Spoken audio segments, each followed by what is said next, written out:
मुद्दा ये है। देखिए शुभेंदु जी, ईडी का नाम बहुत आ रहा है सर, बार बार हर बात पे ईडी जरूर बीच में आ रही है। आप कुछ भी कर लीजिए, बात घूम फिर कर यही आएगी कि ईडी की कार्रवाइयां आपके द्वारा की जा रही हैं, तो अब विपक्ष कुछ तो करेगा ना। विपक्ष कैसे हाथ पर हाथ धरे बैठा रहे?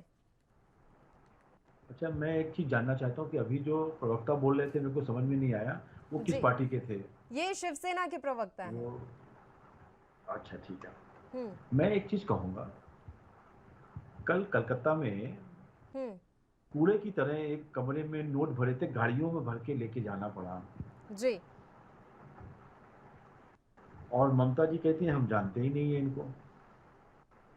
और इतना नहीं जानते हैं, जब हमने फोटो दिखाई कि आपकी और आपकी देखो बातें चल रही हैं, हम्म। तो भी नहीं पहचानी, जवाब नहीं दे रही हैं। और कहते हैं कि ये सब विपक्ष के ऊपर ईडी चल रहा है। पार्थ चटर्जी जी की याददाश्त ही नहीं आ रही है कि इतना पैसा उन्होंने कब और किसको दे दिया। सत्येंद्र जैन जी दिल्ली में हम्म। 350 करोड़ रुपए का 200 एकड़ लैंड खरीद लेते हैं दिल्ली में। दिल्ली में 200 एकड़ लैंड, आप लोगों को समझ में आता होगा क्या होता है। और उन पर एक्शन होता है, और कोर्ट ने भी उनको रिलीफ नहीं दिया, कई बार मांगा उन्होंने। जी। जी। जब कोर्ट ने देखा कि उनके अगेंस्ट में जो है, जो प्रूफ है वो अवेलेबल नहीं है, इसलिए वो जेल में है। अब ऐसे केसेस में ईडी एक्शन लेता है। चलिए एक बार फिर से अपने मुद्दे का हम रुख कर लेते हैं। बताइए शुभेंदु जी, आप अपनी बात जारी रखिए सर। और मैं यही पूछ रही थी कि इनमें से कोई मानने को तैयार नहीं है कि जो आरोप इन पर लगाए गए हैं वो एकदम सही हैं, बिल्कुल वैसे जैसे स्मृति ईरानी अभी नहीं मान रही हैं कि जोश ईरानी पे लगे आरोप सही हैं। देखिए, हम उस विषय को बात ही नहीं कर रहे हैं। हम्म। मैं ये कह रहा हूं कि भाई यदि ईडी ने पकड़ा है उनको, उनके ऊपर केस कर रहे हैं, तो उनको जवाब दे देना चाहिए, हमारा लेना देना नहीं है। हम्म। और जो जवाब दे रहे हैं उसमें वो क्या कह रहे हैं आप सुनिए, कि हमको कोरोना हो गया था इसलिए हमारी याददाश्त चली गई है। हम्म। ये पैसे कहां से आए, ये रुपया कहां से इकट्ठा हुआ, ये हमको याद ही नहीं आ रहा है। अब ऐसी बातें मंत्री कहेगा तो कैसे चलाएगा दिल्ली को? हमको तो हंसी आती कई बार कि एक और कह रहे हैं कट्टर ईमानदार, पद्म विभूषण दे देना चाहिए, केजरीवाल जी कहते हैं। दूसरी ओर उनकी याददाश्त चली गई है, तो मंत्री कैसे हैं? पैसा याद नहीं आ रहा है। कलकत्ता के जो सटोरिये हैं, जो कलकत्ता के जो ये नंबर 2 का पैसा ट्रांसफर करने वाले लोग हैं, हवाला के पैसे हवालिए, वो कहते हैं हमने पैसा लिया है और हमने ट्रांसफर किया, उन्होंने प्रूफ दे दिए हैं। परंतु केजरीवाल जी को ये सब दिखाई नहीं देता, क्योंकि वो उसमें संतलिप्ता है। फिर अभी एक्साइज का प्रॉब्लम आया, अब सीबीआई जांच करेगी तो फिर केजरीवाल कहेंगे कि हमारे साथ गलत हो रहा है, विपक्ष के साथ गलत हो रहा है। और ये भी कहेंगे साथ में, हमको तो कई बार शर्म आती है, कल मैंने कई चैनलों पे कहा और पब्लिक डिबेट्स में कहा, अब हमारे क्रांतिकारियों के अंदर भी बंटवारा करेंगे कि तुम किसकी औलाद हो और हम किसकी औलाद है। शहीद भगत सिंह जी और वीर सावरकर जी की यदि आत्माएं ऊपर से देख रही होंगी तो वो सोच रही होंगी कि कैसा आदमी को बनाया हमने, केजरीवाल जी को।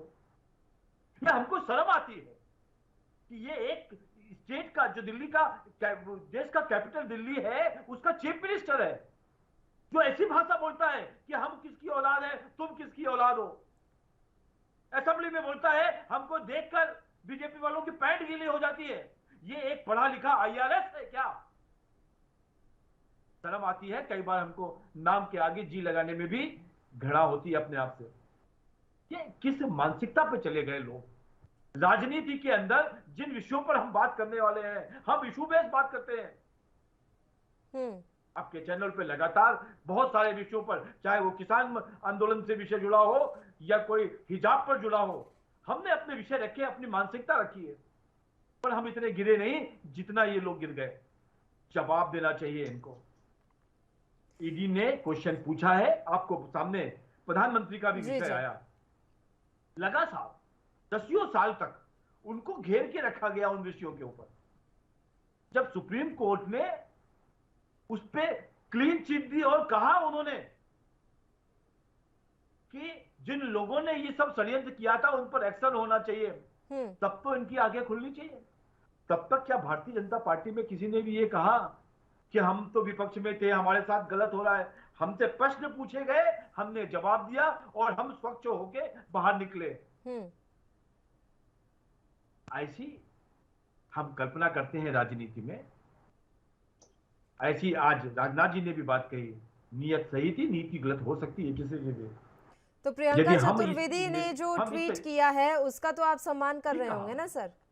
हम सम्मान करते हैं, हम सम्मान करते हैं प्रियंका चतुर्वेदी जी का, उन्होंने ठीक बात कही। जी। हमारे भी बच्चे 18-19 साल के हैं, कॉलेज में पढ़ रहे हैं। हमारे कई जानकार मेरे मित्रों के बहुत सारे दुकानों में वो हो सकते हैं, मेरे बच्चे यदि वहां जाते हैं तो उनको स्पेशल डिस्काउंट मिलता है कि भाई सबको 10% मिलता होगा, तो हमारा जानकार है तो 15% डिस्काउंट दे देगा हमारे जानकारी के लिए। पर इसका मतलब ये नहीं है कि आपको किसी के भी बच्चे को कहीं से भी जोड़कर, पवन खेड़ा ऐसे लोग, प्रवक्ता को जब बनाया जाता है किसी पार्टी में, पल्लवी जी, तो 1 लाख लोगों के बीच में से एक आदमी को चुना जाता है कि क्या बोल रहा है। और कई बार अरविंद केजरीवाल जी ने भी माफी मांगी है और राहुल गांधी जी बैकफुट पे गए हैं।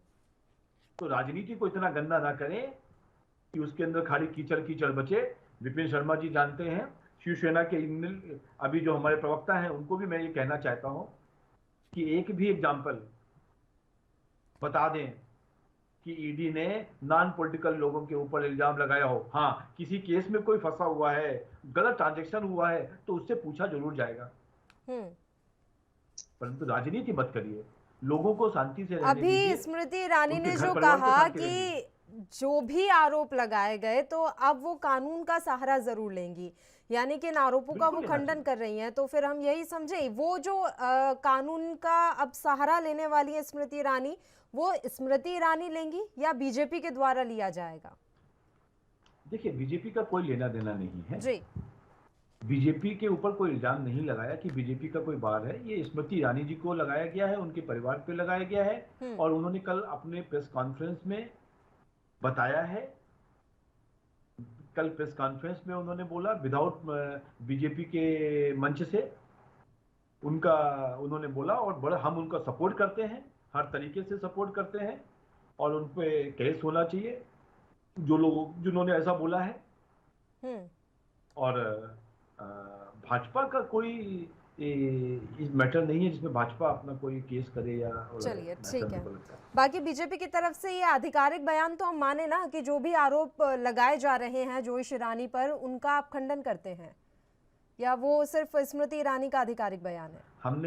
हमने इसकी जांच नहीं करी, भारतीय जनता पार्टी से जुड़ा विषय नहीं है, ना ही मैंने उसको पढ़ा है, पर जो स्मृति ईरानी जी ने कहा है वो सच कहा होगा। हमारी पार्टी की लीडर है और उन्होंने बड़े स्ट्रांगली ये पॉइंट को रहा है, हम उनकी बातों को राजी हैं।